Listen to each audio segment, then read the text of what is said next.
DSPN, the Devlin Sports Podcast Network.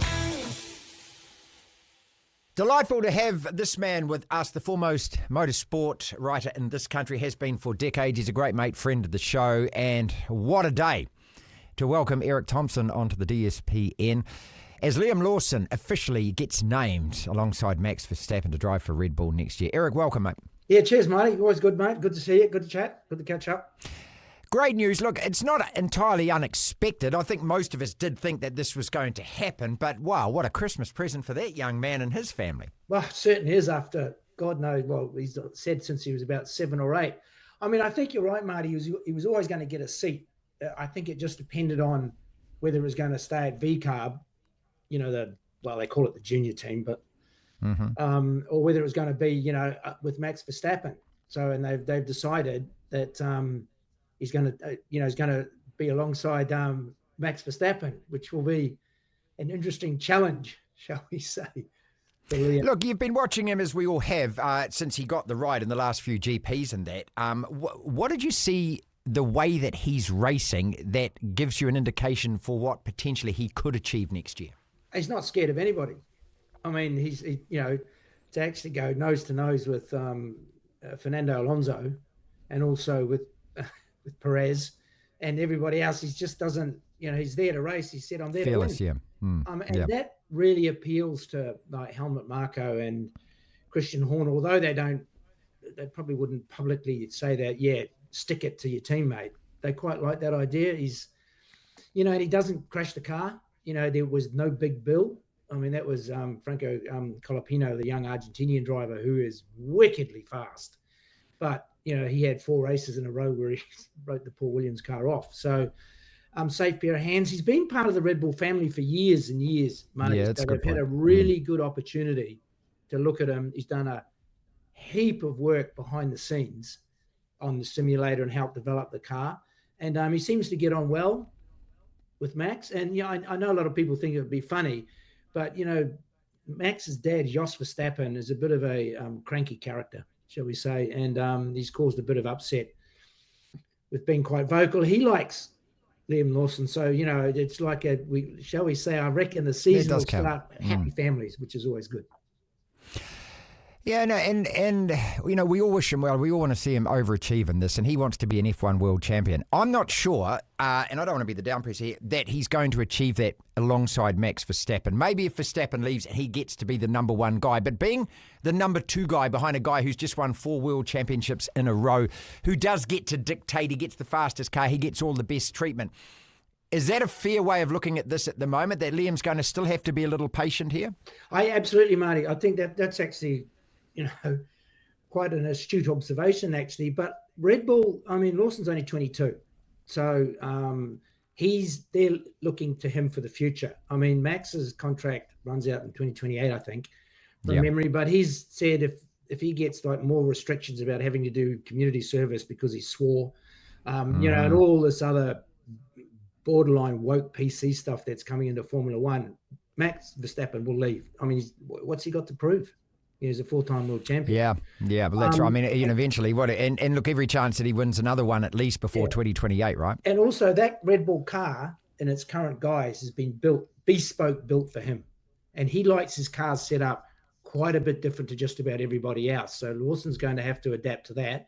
But on top of it, new regulations are coming in 2026, new engines in 2026. Cars will have less downforce. So as they mentor Lawson and this whole bunch of young guys into it, Max may possibly struggle a little bit when the new car comes in. So next year will be a learning curve. And if he can stay within touching distance of Verstappen, Lawson will really set himself up for a long-term gig at Red Bull, because it'll all change, after next season. And I reckon Red Bull are investing in the future, as they normally do. So, the next few weeks, and as, we build into 2025 and then, anticipate the season there, there's going to be a lot of hype and also hoopla around this part of the world about him. Realistically, though, achievement-wise next year, for me, look, if he can get on the podium, and it doesn't have to happen every single race, but if he can get on the podium once, twice, maybe 3 times, I think that would be the biggest tick. I'm not sure that he's going to win an F1 race next year. Obviously, we'd love to see that happen. But, with a team like this and with a driver like Verstappen, as I said, every resource is going to be on him. And ultimately, you have to accept the fact that, you're playing doubles with Novak. And if Novak gets to serve first, right? That's it. Yeah, absolutely. And I think Liam's already demonstrated he has a lot of patience. That working behind the scenes thing you were talking about being a team player, I mean, just as an aside, that must be a huge tick in his book as well. Oh, good Lord, yes. And that's why he would have got to be Max's teammate. And he wants to learn off Max. He's publicly said he's there to learn from a 4-time world champion. So he's not trying to go in there with a whole lot of bravado about, yeah, man, I'm going to get one right up Max. I'm going to get, that doesn't do yourself any favors at all. He's only got 11 Grand Prix. He's shown he's quick, he's consistent. As like I said, he keeps the car clean and straight. But he will be there to learn. And he's quite keen to say that he's there to learn, which is really, really important. And he will be a really good wingman for Max in 2025. I mean, if you think about, I think there was the points gap between Perez and Verstappen was more than the total of all the points of all the other teams' drivers. So their goal for 200. That's a stat right there. 200 something points was more than every other team's drivers. So, and like Red Bull finished third, Constructors' Championship, millions of dollars and euros, US dollars. They lost in that. So they'll be looking for Lawson to be either, like you rightly said, Marty, get on the podium a couple of times or be there and thereabouts, but to be close to Verstappen, like 4 or 5 places behind, maybe pick up the odd, higher place finish. You never know with weather and grid penalties, like it's a long season. But if he can stay close and pick up manufacturers' points, that will be his job for next year.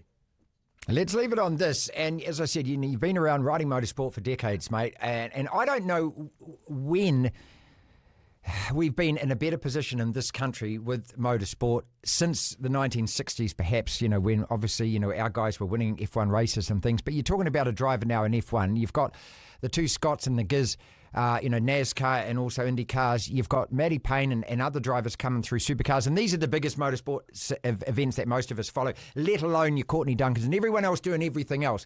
It's extraordinary, isn't it, for a country this size? And I know that, we talk about this a lot, but just to have an F1 driver now amongst everything else that's going on. What a way to end the year if you love your motorsport in New Zealand. It's funny you say it, Marty. I'm trying to look for putting a piece together for the paper and was looking at just 2024 and the list of people who achieved, and you've got Brendan Hartley winning World Endurance Championships, Earl Bamber winning IMSA races in the States, and you've got the young guys, Louis Sharp winning GBF3.